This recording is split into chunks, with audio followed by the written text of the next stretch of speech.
જય સ્વામિનારાયણ વિદ્યાર્થી મિત્રો, આજે આપણે ભણવાના છીએ ધોરણ 11 કોમર્સની અંદર સ્વાધ્યાય 3.2. આ સ્વાધ્યાય 3.2 ની અંદર બે ટોપિક છે, મિશ્ર મધ્યક અને ભારિત મધ્યક. બરાબર, મિશ્ર મધ્યક પહેલા એનું સૂત્ર સમજીએ અને લખીએ, અને ભારિત મધ્યક પણ સમજીએ અને લખીએ.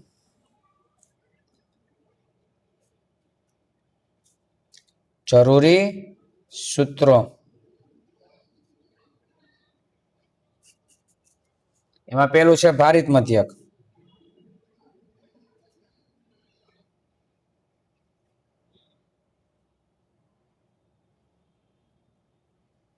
અને ભારિત મધ્યકની સંજ્ઞા છે x બાર. મધ્યક એટલે x બાર, પણ ભારિત એટલે વેઇટેજ, એટલે અહીં w કરું છું. x બાર w એટલે ભારિત મધ્યક સમજો, ખાલી મધ્યક નહીં. તો એનું સૂત્ર થાય સિગ્મા એક્સ ડબલ્યુ. તમે wx પણ લખી શકો, સિગ્મા wx, એ પણ સાચું છે. અને છેદમાં સિગ્મા w, આ ફરજિયાત. અહીંયા ક્રમ ચાલે, xw કે wx, આગળ સિગ્મા xw, છેદમાં સિગ્મા w. બીજું સૂત્ર છે મિશ્ર મધ્યક.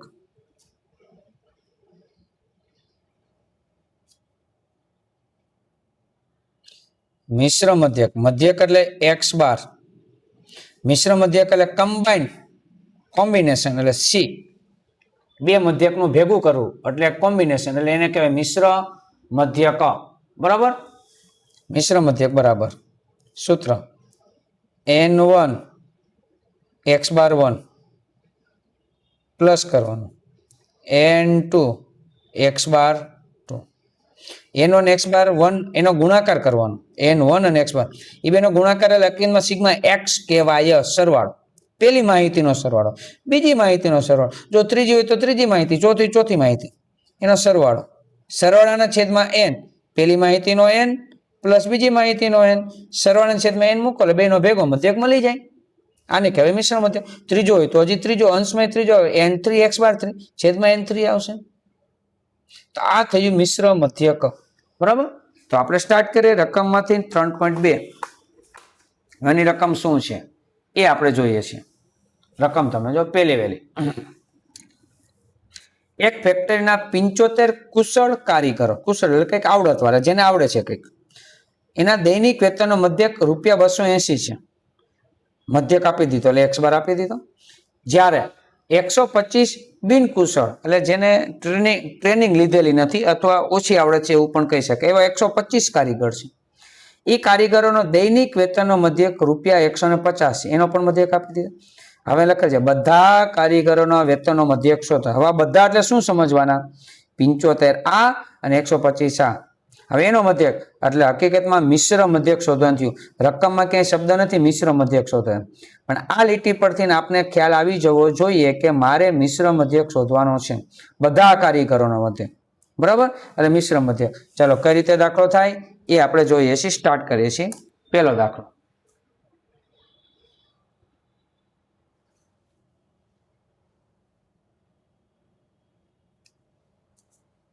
જે આપ્યું છે એ આપણે લખીએ છીએ. કુશળ કારીગરોનું વન કેસ n1, એની સંખ્યા છે, સંખ્યાને હંમેશા n, 75 સંખ્યા છે કુશળની.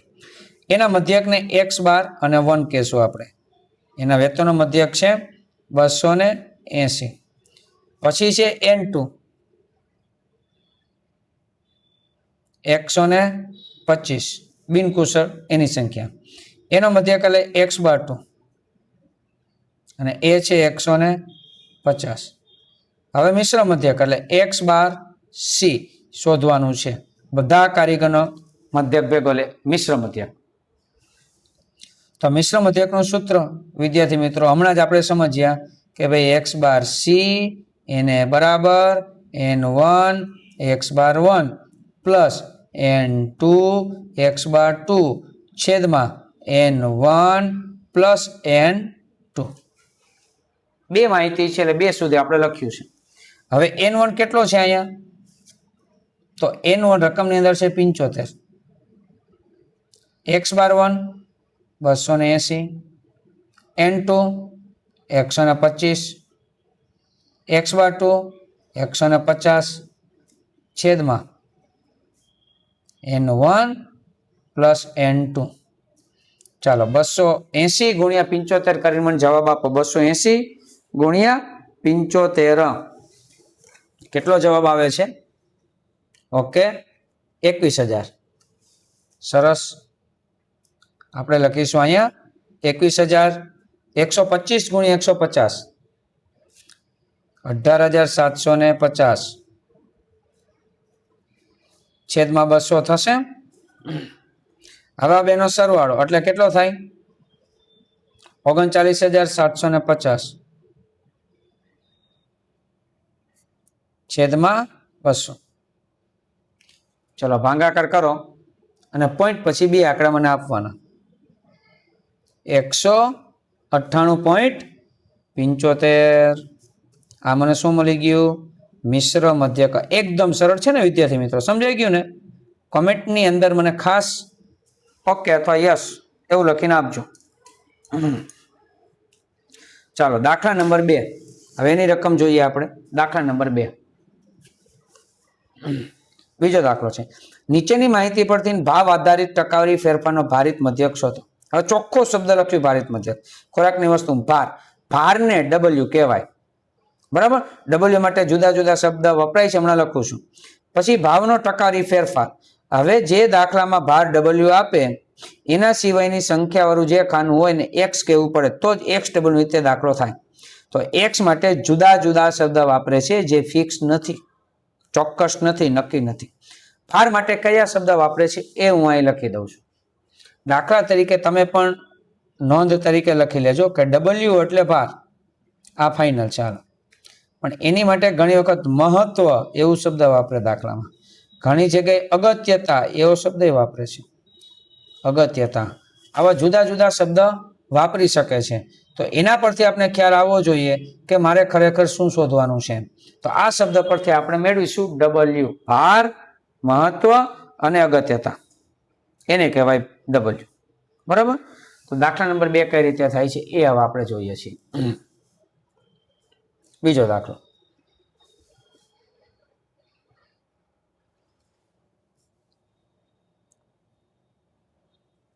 મને આપ્યું છે પેલું ખાનું ખોરાકની વસ્તુનું ખાનું. બરાબર, ખોરાકની વસ્તુનું ખાનું.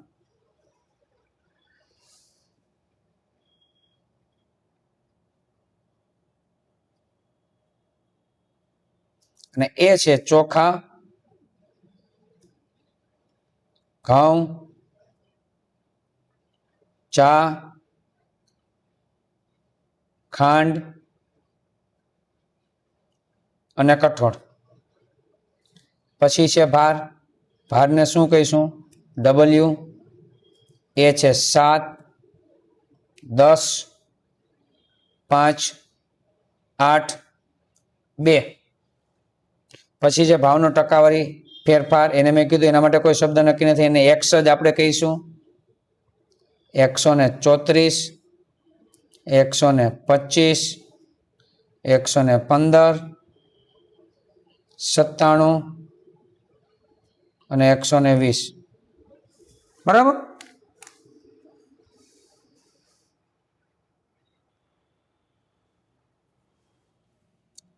અહીંયા આપણે ખાનું બનાવીશું એક્સ ડબલ્યુ. બરાબર. ચલો, એક્સ ડબલ્યુ એટલે એક્સ અને ડબલ્યુ નો ગુણાકાર અથવા ડબલ્યુ એક્સ પણ તમે લખી શકો, એમાં કઈ ખોટું પડે નહીં. 7 ગુણ્યા 134 938.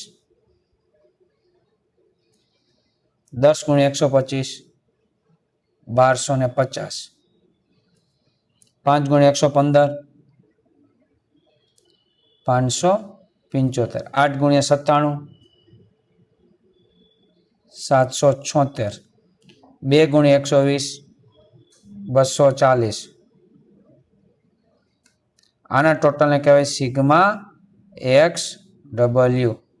ચાલો ટોટલ કરો. અને આનો ટોટલ જોશે સિગ્મા ડબલ્યુ ભારનો પણ. આના ટોટલની જરૂર નથી. રેડી. 37 3779 અને ભાર છે ટોટલ 3200. તો ભારિત મધ્યક એક્સ બાર ડબલ્યુ એના બરાબર સિગ્મા એક્સ ડબલ્યુ અથવા સિગ્મા ડબલ્યુ એક્સ છેદમાં સિગ્મા ડબલ્યુ.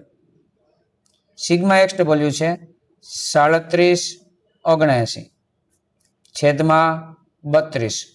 ચલો ભાગાકાર કરો. પોઈન્ટ પછી મને તમારે બે આંકડા કહેવાના છે અને એ કેટલા આવે છે? રેડી 118.09. સરસ 118.09. આ મારે કહેવાય એક્સ બાર ડબલ્યુ. આ મારો જવાબ. દાખલો સમજાઈ ગયો તો મને ખાસ કોમેન્ટની અંદર લખજો યસ કે સાહેબ દાખલો સમજાઈ ગયો છે. આગળ સ્ટાર્ટ કરીએ છીએ દાખલા નંબર 3. તો એના માટે આપણે પહેલા રકમ જોઈએ અને રકમ સમજવી પણ પડશે. ત્રીજા દાખલાની રકમ વેરી એન્ટિક. એક ઓફિસમાં કામ કરતા 2 ઓફિસર, 10 ક્લાર્ક, 3 પટ્ટાવાળા અને સ્ટાફ પિકનિક માટે ફાળો આપે છે. દરેક વ્યક્તિનો ફાળો નીચેના કોષ્ટકમાં છે. ઓફિસર ₹1000 આપે છે, ક્લાર્ક 500 આપે છે, પટ્ટાવાળા ₹200 આપે છે. ભારિત મધ્યકનો ઉપયોગ કરીને વ્યક્તિ દીઠ ફાળાનો મધ્યક શોધો. હવે ભારિત કીધું એટલે રેડી. ડબલ્યુ જોઈએ અને એક્સ જોઈએ. ડબલ્યુ કોને કેવું એ સમજવાનું છે. હવે કે મેં હમણાં તમને વાત કરી તો ઉપર નોંધ કરેલી છે કે ડબલ્યુ બરાબર ભાર કહેવાય, મહત્વ કહેવાય, અગત્યતા કહેવાય. રકમમાં ક્યાંય છે નહીં એ માયલું. આખું જુદું જ આવ્યું આ તો. બરાબર છે, તો ચિંતા નહીં કરવાની. હું તમને સમજાવું છું. આપણું આંકડાશાસ્ત્ર છે ને એ આખું અંદાજ ઉપર રહેલું છે. અંદાજ એટલે શું? વાક્ય બોલું છું. જે શોધવાનું કીધું ને એ આપણો જવાબ હંમેશા એક્સ માંથી ન જોઈ. એક્સ એ પછી મધ્યક હોય કે કાંઈ પણ વસ્તુ હોય, 11મું ધોરણ હોય, 12મું ધોરણ હોય, ગમે તે ચેપ્ટર હોય, શોધવાનું હંમેશા એક્સ હોય. તો અહીંયા કીધું છે જોવો, ફાળાનો મધ્યક શોધો. કોનો મધ્યક? ફાળો. અને એનો મધ્યક શોધવાનું કીધું છે. તો ફાળો છે એમાં રૂપિયામાં.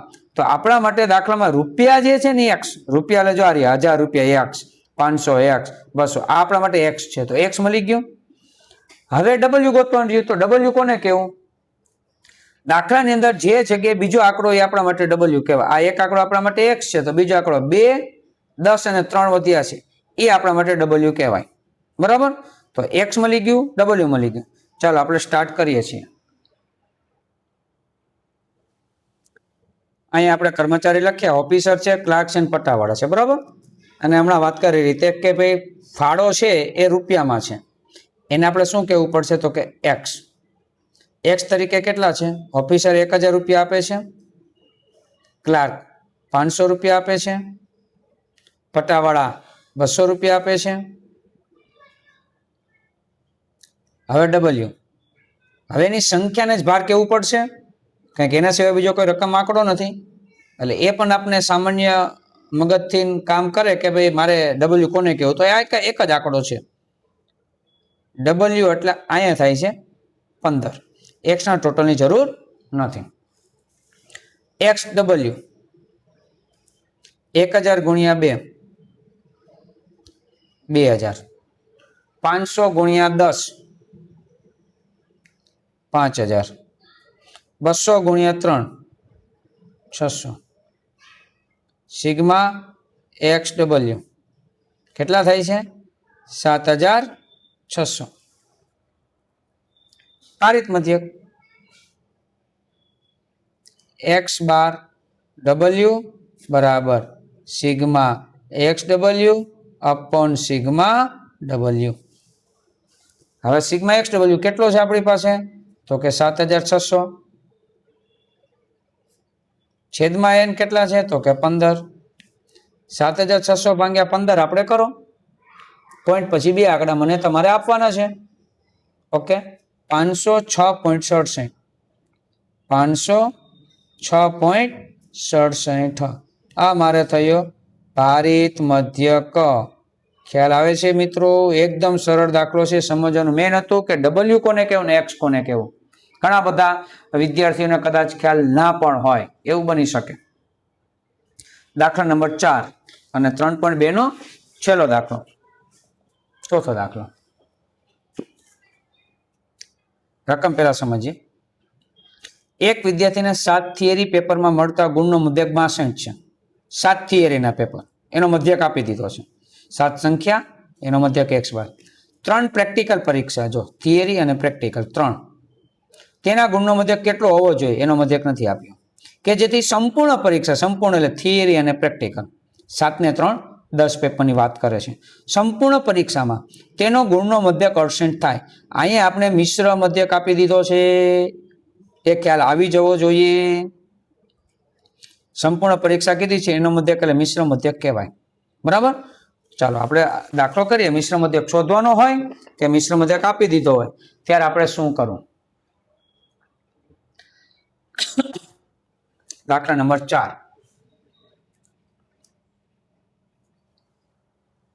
હવે તમને આપ્યું છે 7 થી એરેને પેપર એટલે n1 બરાબર 7, એનો મધ્યક એટલે x બાર 1 એને બરાબર 62, n2 બરાબર 3, x બાર 2 એ શોધવાનું છે કેટલા હોવા જોઈએ. અને અહીંયા તમને બધા સંપૂર્ણ પરીક્ષા બધા પેપર એમ મિશ્ર મધ્યક તમને આપી દીધો છે 68.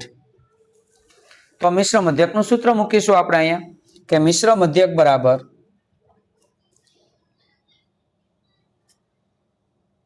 x બાર c બરાબર n1 x બાર 1 પ્લસ n2 x બાર 2 છેદમાં n1 પ્લસ n2. હવે n1 કેટલા છે તો કે 7, x બાર 1 62, n2 3, x બાર 2 શોધવાના છે છેદમાં n1 n2 એટલે 7 પ્લસ 3. પણ અહીંયા તમને મિશ્ર મધ્યક આપી દીધો છે ને એ છે 68 68. અહીં લખીએ 68, 7 ને 3 10 છેદમાં છે અહીંયા લઈ લો અંશમાં લઈ લો આ 10, 62 ગુણ્યા 7. ચાલો આપણે કરીએ અને મને કોમેન્ટની અંદર જણાવો કે 62 ગુણ્યા 7 એટલે કેટલા થાય? ઓકે 434 પ્લસ 3 x બાર 2, 68 ગુણ્યા 10 એટલે 680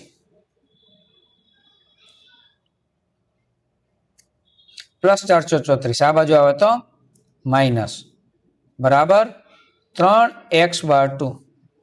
680 માંથી 434 બાદ કરો એટલે આવશે 246. આ 246. 3x બાર 2 માં 3 ગુણાકારમાં છે, આ બાજુ લઈ આવો સામેની સાઈડ એટલે ભાગાકારમાં બરાબર x બાર 2. 246 ભાગ્યા 3 82 આવે છે. ઓકે તો આમ ડાયરેક્ટ લખી શકાય કે ભાઈ x બાર 2 બરાબર 82.